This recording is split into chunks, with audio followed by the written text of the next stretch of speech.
song we started with. What a great way to start the week. Yes, Laura, I love the music too. I always love the music. So welcome to Accelerate 90 Fall. This is our All Call Monday session. I am Angela Paoli, Vice President of Education and Broker Development here at Properties Christie's International Real Estate. I'm happy to have you all here with me today. We have a bunch of people rolling in, so let's get started. So today I have two awesome guests for you, Jorge Abreu, as well as Neil Williams. We will get to them in just a minute. So our schedule for the week for coaching and training. So of course, we're on our all call today on Monday. We have two really amazing business planning sessions coming. Last week, we did the North Shore region. So if any of you were on that, put it in the chat. How did you like it? I hope you had a good time and felt like you walked out prepared for 2025. This week, we have two more sessions coming up. Our coaching and training team is on their roadshow. Tomorrow, Tuesday, we're doing the Northwest Region Business Planning session from 9 to 12 at Chevy Chase Country Club. And Thursday from 9 to 12, we are doing our Wisconsin Region Business Planning session in our Lake Geneva office. You are welcome to come to any of these, guys. I'm going to give you the QR code to scan. Here is the QR code where you can scan and pick a session. You are not limited to the region that you're in. Feel free to sign up for anything. I know that I have a couple Chicago-based agents coming up to Lake Geneva for Thursday's session, so feel free to do that if that works for you. Thanks, Jan. You love the training. Very energizing. That's awesome. Thank you. So feel free to click on that, scan that QR code and sign up for business planning. Pro tip, if you cannot make an in-person session, I have not announced this yet, but we will be doing a virtual one. They're not as fun, so please try to come in person.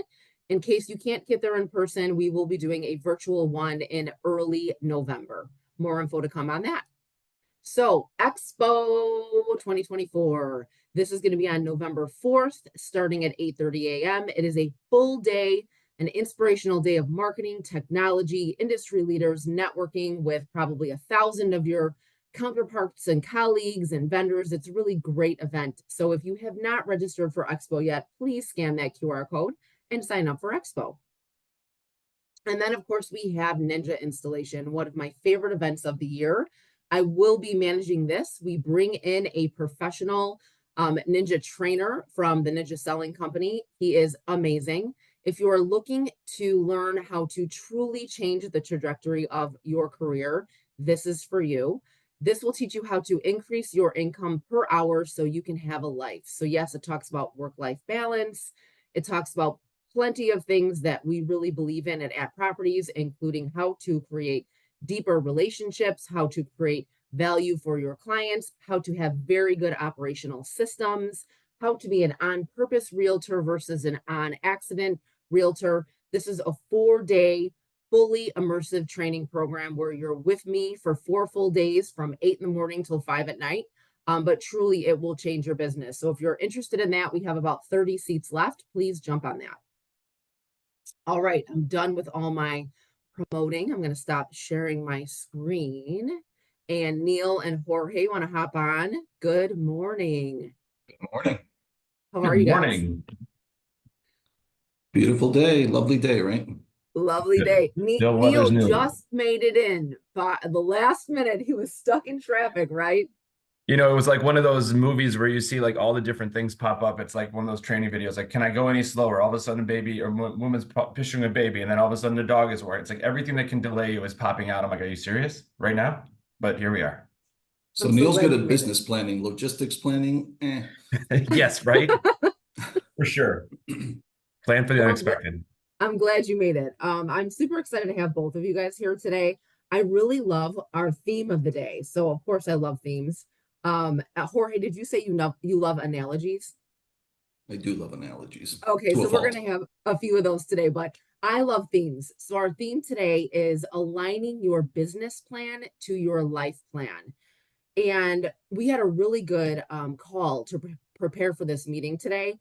And I was doing a little research on Neil, and I found out that he has such a diverse background. I just couldn't believe all the things that you've done and all of your accreditations, and I just thought it was so cool. So I would love to start with you, Neil, And you've been selling for about 12 years or so. And like I said, you have an amazing professional background. I would love to hear what you think your value prop is, because you were actually recommended for this call by your managing broker who said you have a really clear and rich value prop. And I just want you to share with people kind of what is that all about? What have you done in your past life, in even your current life? What else are you doing? And what do you think your value prop is? Because that value prop is helps Neil plan his marketing. And we're going to get to that in a minute too. So just start with kind of what your background is. Sure. So thanks for having me on and for my recommendation from Sandra, who is a great managing broker here in Algonquin. Mm-hmm. Shout out. So today, I mean, I kind of fell into real estate. I think that's a lot of people kind of fall into real estate. I started off in hospitality, which I think is a great segue to any business. Is hospitality is just taking care of customers and kind of knowing their what they like, what they don't like, and knowing those little things that'll make it a difference. I started at Arlington Park and did the food and beverage there. So rest in peace, Arlington Park. It's a great place, but I kind of cut my teeth there, learning how to deal with guests, the ups and downs of food and beverage industry, which again, planning for big events, all those things. So, how to correlate that to real estate business is customer client appreciation events, or those little pop buys, or all those extroverted things where we talk to our clients on a daily basis as much as we can to kind of stay on the top of their mind as far as being a real estate agent. So I fell into that when I had a family. I said, hey, I can't work every day, every weekend, although we kind of do that almost in real estate. But in this case, we can kind of plan our time. And so I said, well, real estate it is. I fell into it. Through that, I started flipping homes as well. So my thought process when starting real estate was to know as much as I can about it. Obviously, there's the ins and outs of contract and showing a home and knowing and listing a house. But what I thought was important was, how you're going to market it.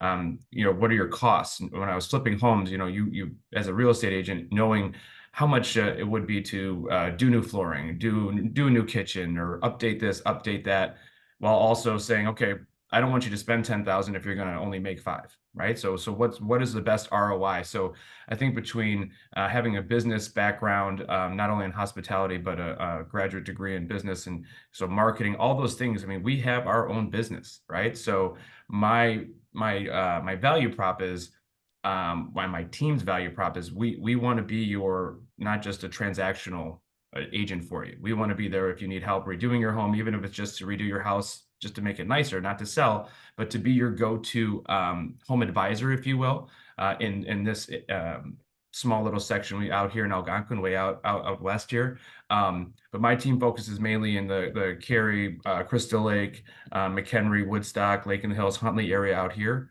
And so what we really want to do is be that person, say, wow, like I have billboards, I have all the marketing, and I try to really make it local so that if you're spending money on something that's not getting an ROI or a return, is it worth it? And I guess we'll talk about that later, because that's kind of where when you're local, you can do a lot of things that aren't really expensive just to maintain your visibility and to maintain your contact with your clients and your community. Yeah. Can you talk a little bit about your community involvement? Because I think you really do a lot. And I think it really has helped I'm sure it was the foundation of your business. So talk a little bit about that. So my personality is one to be always involved and kind of know what's going on. So I'm really into the village of Cary. I'm on the zoning board. I've been on there for I think 6 or 7 years now.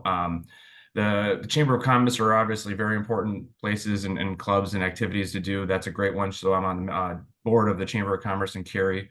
And then through schools, sports, athletics, the Cary Grove High School has a great theater program. So anything that's local, and I know a lot of agents do that too. I mean, high schools, elementary schools, grade schools. I do have 2 kids, so it's not like I'm just going to all these schools by myself. So it does help when you can combine your work and your personal to, I mean, I'm going there because I love being with my kids, but at the same time, guess what? People are talking and they want to know how the market is, or they want to know if I'm in they know I'm in real estate because again, they're billboards, I'm friends, my kids have friends. So that kind of snowballs, right? So once you start seeing that, again, those are all free things, the PTA, anything, the concession stands, great way to see people, all different people and have conversations.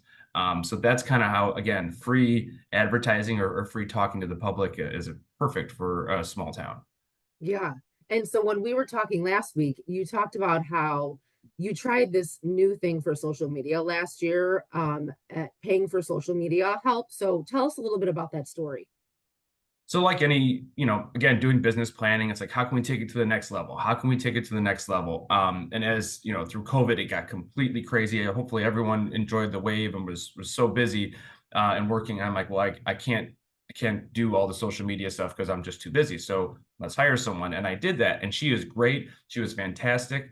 But she costs a lot of money. So when we were doing business planning for when COVID was not going to be here, when that market was going to turn, I said, everyone's like, well, I want more money. And I'm like, well, more money has to come in and for money to go out. That's kind of business, right? So my team and I decided, hey, let's try and see, let's pull back some levers and see what happens with, again, I don't think business is going to continue like it did during COVID. And therefore, what can we do to minimize our expenses and keep our, our sales going? And through that, I think, again, we talked about it. I think it was one at the expo. I forget the speaker's name, but the young woman who was the Instagram, or she was an influencer, and so we have a business page and a personal page, and she goes, how many people are really looking at your business page? She goes, you're going to really influence more people with your personal page, who you are, what you are, instead of saying, I sold this is under contract, like the same old, like make it intriguing, make them want to see it and make them come back, instead of the same, like 10 people clicking, great job, you sold another house. Maybe make it fun, show them who you are, so that you have that more a better relationship. And so with that, yes, the $2,000 a month that was being done, that was crazy expensive. I was like, we probably don't need that. And let's see what happens when we don't do that, and then see how it goes. And hopefully, or positive, we did have a good outcome. And so far this year has been great. And I But bet that a lot of people that you're connected with on your social media platforms are all the people in your community at school, right? Like all your parent networks and chamber networks of people. And so really you saved yourself $2,000 a month, and you kind of decided to do a more authentic, real you approach, right? And focus on that for your social media. So I love that. And what happened to your business this year? So yeah, so not only am I up obviously in sales, but my team is up. Liz, a partner of mine on the team, has crushed it this year. So really, I do think being authentic and being relatable is important, because again, no one wants to see it, in my opinion, no one wants to see a sterile page of constantly the same thing over and over again. They want to see who you are, because we are marketing at properties, but at the same time you're selling yourself, right, to that client, and that's who they want to see when they're checking it out online. Yeah. Yeah. And the reality is you're going to get more engagement from posts that are not, I have an open house or I have a closed listing, et cetera, et cetera. And I think I shared with you guys kind of my light bulb moment a few years ago. I mean, all this speaks to exactly how I think with the authenticity piece. I posted when I was selling, I used to post a open house and I had this or just listed. Great. People are seeing it. They're probably not engaging necessarily. And then I posted that picture of my, at the time, my 8-year-old giant son, who had a friend who literally went up to his waist, right? And it was a super cute picture. I was behind him. I took it and I posted it, but there was also some man in front of him with a stroller. And I said, super, whatever, Adam and his friend walking down the street, super cute. But the real highlight is the guy in front of them walking his cat in the stroller. And it was just kind of a funny thing or whatever. And I realized that I got way more engagement than I think. It's on the same page where I put all the other stuff. And I think that's what then keeps people see kind of my sense of humor, et cetera. My authentic self, more likely, hopefully, to want to work with me. But then I think if they engage, then it'll make your other posts, the boring ones, more visible. And it's not about them engaging on those, it's about them seeing those. So I think it's 100%. super important to kind of spray in some of yourself into all that. Yeah, for sure. And I just love the authentic part. And I love, Neil, that you saved yourself $2,000 a month. Well, yeah. That's Oh, the best, yeah, right? yeah, right. Straight Because to the it's like, bottom line. what is your ROI on things like that? You have to make Well, sure so that it's worth it. yeah, right. So we kind of talked about that as well on the calls, the different marketing things that you can do. I've been doing billboards probably for the last 8 to 10 years. And I can't directly account for one sale that came from it. There's actually one person I did get a listing. But other than that, the best things that I get from that is the parents saying, oh, every time we're coming home from, on Fort Northwest Highway, my kids are like, oh, we're almost home. There's the billboard of Mr. Neal, or, all those little things that people say. Again, I can't say that I got a lot of business from it, but I stay top of mind and people mention it to me all the time. And I always laugh because like I'll be talking to the kids or I'll be talking to the parents and they'll be like, well, hey, if you stare at that billboard long enough, I'll wink at you. So, I mean, just having some fun with it. And again, you know, not just billboards, there's Zillow, we're paying a lot of money for marketing, right? So sometimes you can bump things on Facebook, on social media, you can do print ads, all different things. I tried this year to really, starting this year and then planning for next year, really, kind of saying, concentrating on the sphere, concentrating on the people who are referring. Because again, there's a lot of other ways that App Properties has that for free, right? So you can do all the email blasts, which again, we could have a whole conversation about email blasts and if you're getting anywhere, but you can again, activities, you can be involved with schools, your community, chamber events, all those things are, quote unquote free that you can go to and connect with people. And I think that really looking at your time, because my time, I have, as I said, 2 kids. I have a 15-year-old and a 13-year-old, which I'm like a full-time Uber driver when I'm not working. And so my time is valuable. So I want to make sure if I'm spending money on marketing that I'm getting something in return for it. So like I said, this year I pulled back on different things to really concentrate on the core people who are referring me. Instead of, again, cap gifts are a great idea for that too. So just really concentrating on that small group.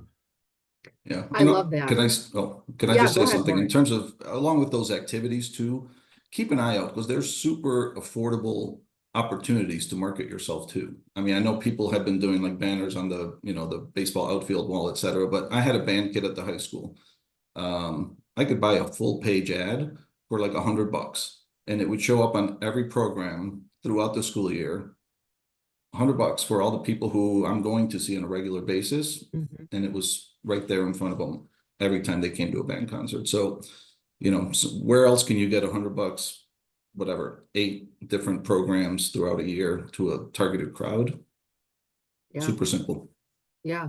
And I think we're so interested in chasing a listing or a buyer, somebody who's actively looking to transact, that sometimes we forget about that you're probably going to have more chance of getting a referral than that, right? So don't forget Right. about the referral opportunities. Just because someone is not in need right now at this moment, there is plenty of chances for you to get some referrals from these people too. So I want to switch gears a little bit and I want to go to Jorge. Jorge oversees our Glencoe, Highland Park, and Bannockburn offices, just a couple agents out of those offices. And he was in sales in his past, obviously. And what I love about Jorge is he's got this like very calm, logical, rational demeanor. And he loves pickleball. And I know that business planning has been, super important to you and the way that you coach and guide your agents. And I truly believe that having a plan is half the battle, right? If Yeah. you have a plan, the chances of you actually meeting your goals already increases. You just have to have a plan. So I'd love for you to talk a little bit about your perspective as a managing broker and how you guide your agents on how and why having a plan is important. Yeah, for sure. Thank you. And as far as the calm demeanor, it's very different than what's going on in here, just so everybody knows. I Like a always duck. get told that. I'm like, you seem so calm. I'm like, if only you knew what was going through my head. But again, thank you. In terms of business planning, my perspective is, I mean, you're either winging it or you're running a business, right? And I can tell you, so I've been doing this for 5 years now. I started in August of 2019 managing. So in this role, I can tell you that there's a consistent theme across every agent who's successful and consistent. And those are agents that have a plan and execute it with consistency. I've said the word consistency, I think 3 times in that sentence, but that's on purpose because that's key. And so it's really that simple, right? The plans don't all have to be the same. They can be unique to what they do. They can take different formats, but at the end of the day, when they have a plan and they execute it, those are the agents most likely, more likely, almost surely likely to be successful. And so, again, it's that simple.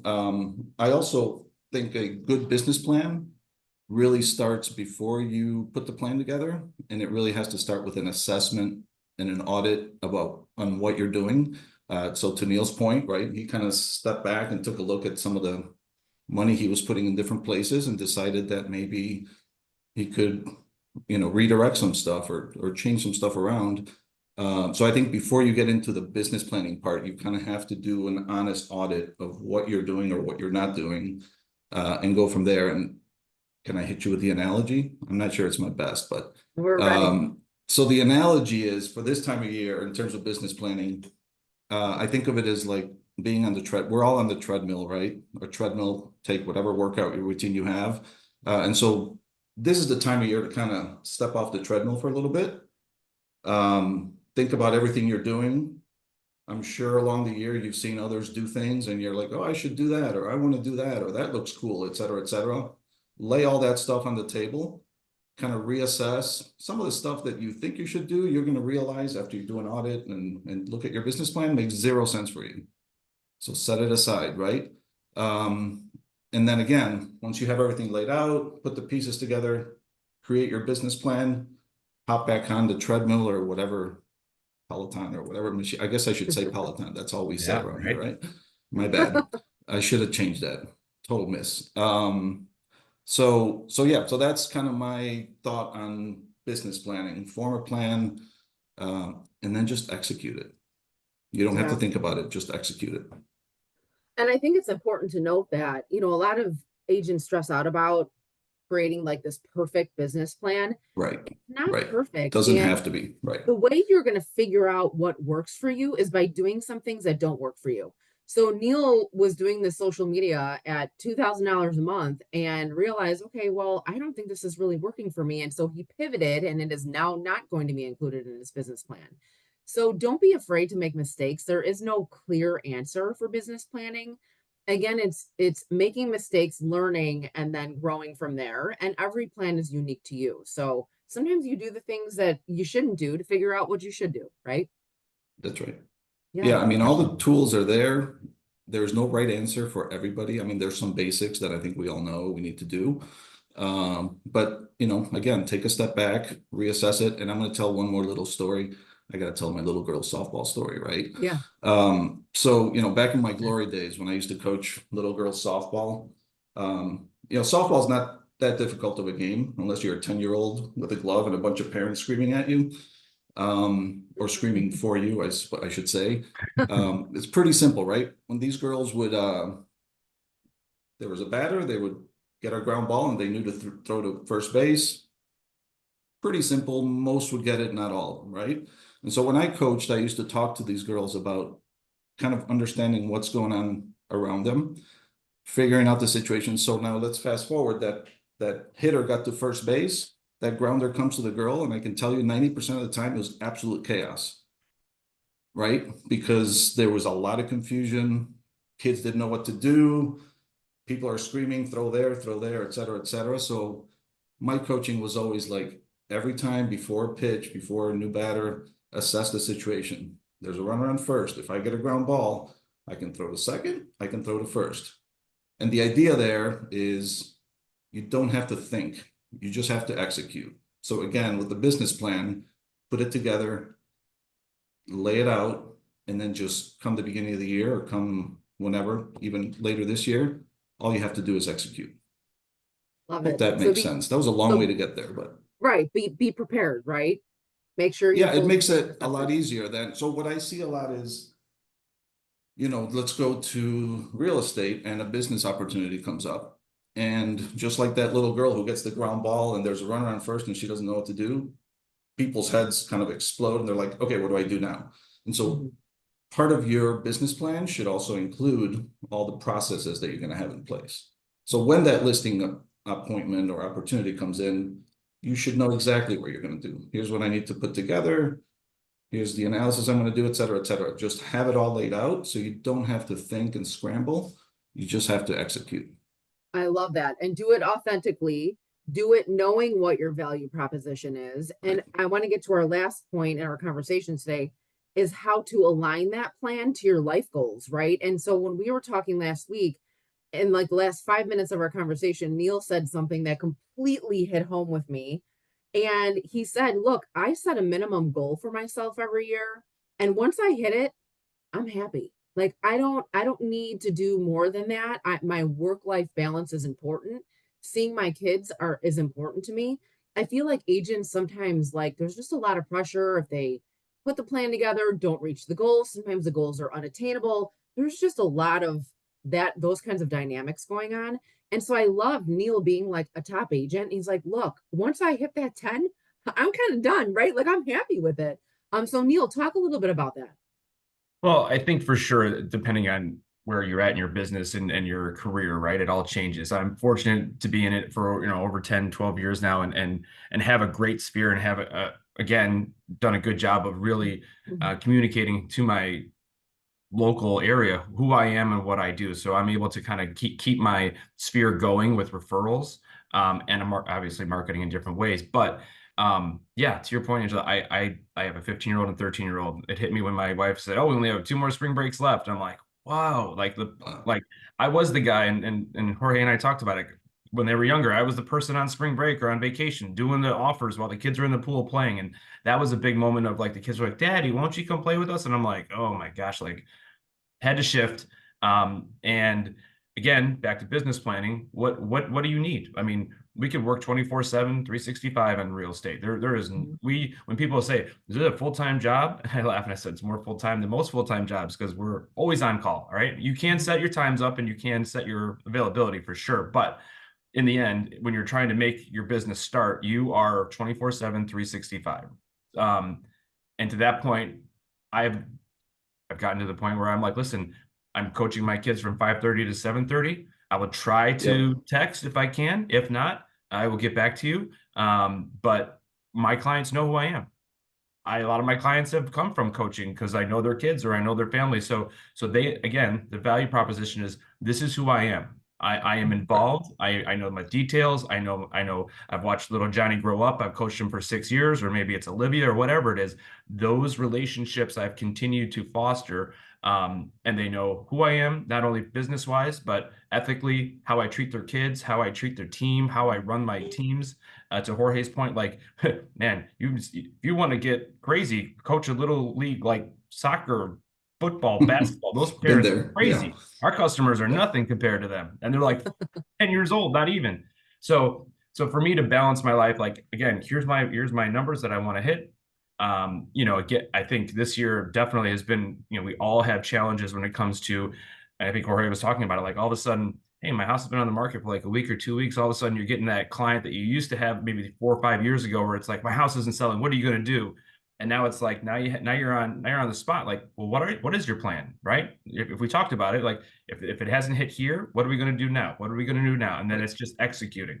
And so again, have a process. Yep. Yeah, have the process. Like if it's, what is your process? And to me, like I love being with my family on the weekends. So guess what? I'm not doing open houses. My clients know it. I can have someone who is knowledgeable, who knows the area. I'm going to go over it with them and they're going to be great. But that's the work-life balance. Because again, in my opinion, and then in my family's opinion, is the happier we are with everything, right? You're gonna work more, you're gonna work better. And so having that work-life balance, because again, there's some good days and bad days, but I think it's important to know where you're at and have that balance. And I strive that or stress that to my team as well. Like, don't miss. I mean, yes, work is important, but man, your family. Don't forget about your family. And if I can real quick, first of all, that 5:30 to 7:30, I mean, I think it's great if you want to say I have practice and whatever. Like that's how I kind of would approach it. But there's nothing wrong with also saying I have a 5:30 to 7:30 appointment, period. Oh, absolutely. That's it, right? Like it's that easy. And then in terms of everything else you're talking about, I wanted to shout out, was it Haroon last week? I'm sorry if I'm messing up the name. Yeah. He was 19 when he started. He's 22 now and he's crushing it, right? Love that session, by the way. Kudos to you. But so here's a little bit of I'm not going to call you old, Neil, but I'm going to call you old. No, I'm just kidding. I'm older. Don't. Well, he's like 22, right? So yeah, right. But I love that. I love the contrast there. And right to your point, I guess I'd like to look at business planning as a little more holistically. right? Like take into account the whole thing, including your life and work-life balance. And you know what, to someone who's young and hungry and maybe they don't have a family yet, and they're just going to do 7 open houses in a weekend or whatever, and do like, that's great. That's a great plan for that person. For Neil, it doesn't make sense at this stage. Maybe it will later, maybe not. So I guess it's just this concept of kind of looking at a business plan holistically and stepping back and including things other than this number and this spreadsheet that's going to tell you how much you're going to make at the end of the day. Amen. And Yeah. so I think the theme of the day is you do you, right? Hey, good one. Whatever you do, be authentic, be you. Don't be afraid to make mistakes, be prepared, right? And just make your business plan align to your life goals too. You'll be happier, you'll have more of a chance of reaching those goals. We are already at the 9:30 mark, guys. So I want to close really quick with some weekly inspiration from each of you. So Jorge, want to start with you? Inspiration. This isn't very inspiring, but it's pretty simple words I learned a long time ago in another industry and another life to some degree. And it was the words we used to say, one of my bosses used to say, plan the work and work the plan, period. And so pretty fitting for this call. Thank you. All right, Neil, how about you? Yeah, that is one that I put on my social media a lot. Plan the work, work the plan. Absolutely. That's a good one, Jorge. Yeah, I would say inspirational. You know, your procrastination is not my emergency, not really inspirational, but I love Jorge's that. point, if you plan it out and do all the work ahead of time, it won't be an emergency when it hits, right? You'll be cool, calm, and collected. One of my favorites like too. the duck above and below water. So there you go. I love that. Set your boundaries, people. All right, you guys, thank you so much, Jorge and Neil, for being my guests today. I hope you all have some good nuggets, good takeaways from today's session. And we hope to see you all at business planning. So please come tomorrow or Thursday or to any of our sessions and set yourself up for a great 2025. Thanks, everyone. Have a really nice week.